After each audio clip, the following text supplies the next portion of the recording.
The entire Middle East, from Palestine to Yemen, appears set to burst into flames after this week. The region was already teetering on the edge, but recent events have only made things worse. And while the mayhem should be apparent to any casual observer, what's less obvious is Jared Kushner's role in the chaos. Kushner is, of course, the U.S. president's senior advisor and son-in-law. The 36-year-old is a Harvard graduate who seems to have a hard time filling in forms correctly.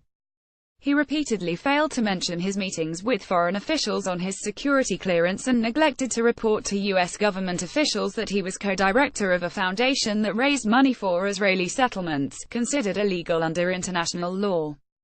He is also said to have told Michael Flynn last December to call on Security Council members to get a resolution condemning Israeli settlements quashed.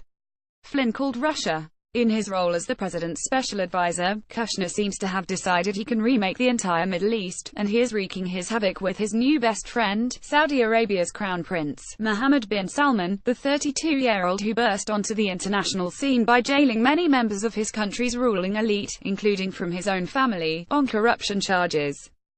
Days before Salman's unprecedented move, Kushner was with the Crown Prince in Riyadh on an unannounced trip.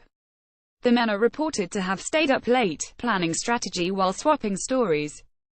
We don't know what exactly the two were plotting, but Donald Trump later tweeted his great confidence in Salman.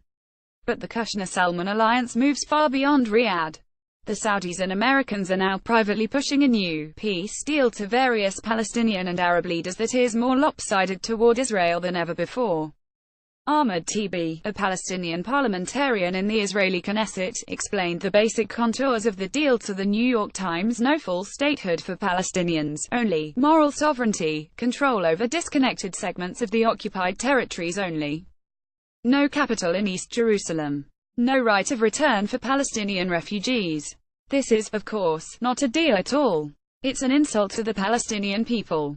Another Arab official cited in the Times story explained that the proposal came from someone lacking experience but attempting to flatter the family of the American president. In other words, it's as if Mohammed bin Salman is trying to gift Palestine to Jared Kushner. Palestinians be damned. Next came Donald Trump, throwing both caution and international law to the wind by recognizing Jerusalem as the capital of Israel.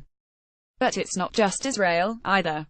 Yemen is on the brink of a major humanitarian disaster, largely because the country is being blockaded by Saudi Arabia. Trump finally spoke out against the Saudi measure this week, but both the State Department and the Pentagon are said to have been privately urging Saudi Arabia and the UAE to ease their campaign against Yemen and Lebanon and Qatar for some time, and to little impact.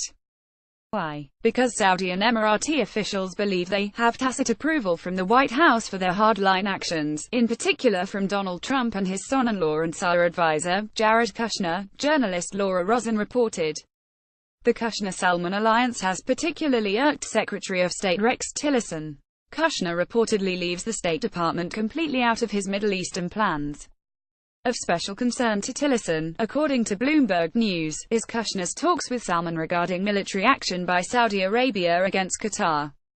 State Department is worried of all the unforeseen consequences such a radical course of action would bring, including heightened conflict with Turkey and Russia and perhaps even a military response from Iran or an attack on Israel by Hezbollah.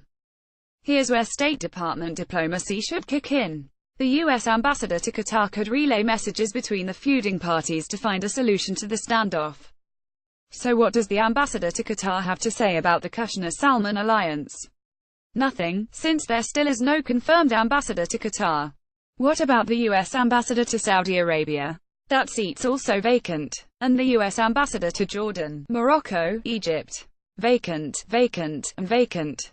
What about Assistant Secretary for Near Eastern Affairs, a chief strategic post to establish U.S. policy in the region?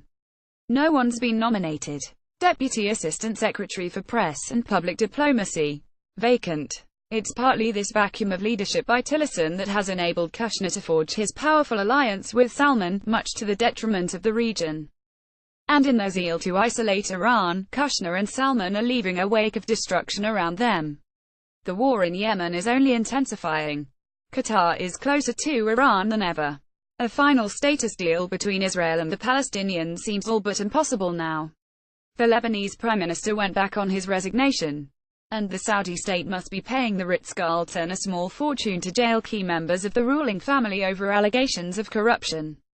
There's a long history of American politicians deciding they know what's best for the Middle East while buttressing their autocratic allies and at the expense of the region's ordinary people.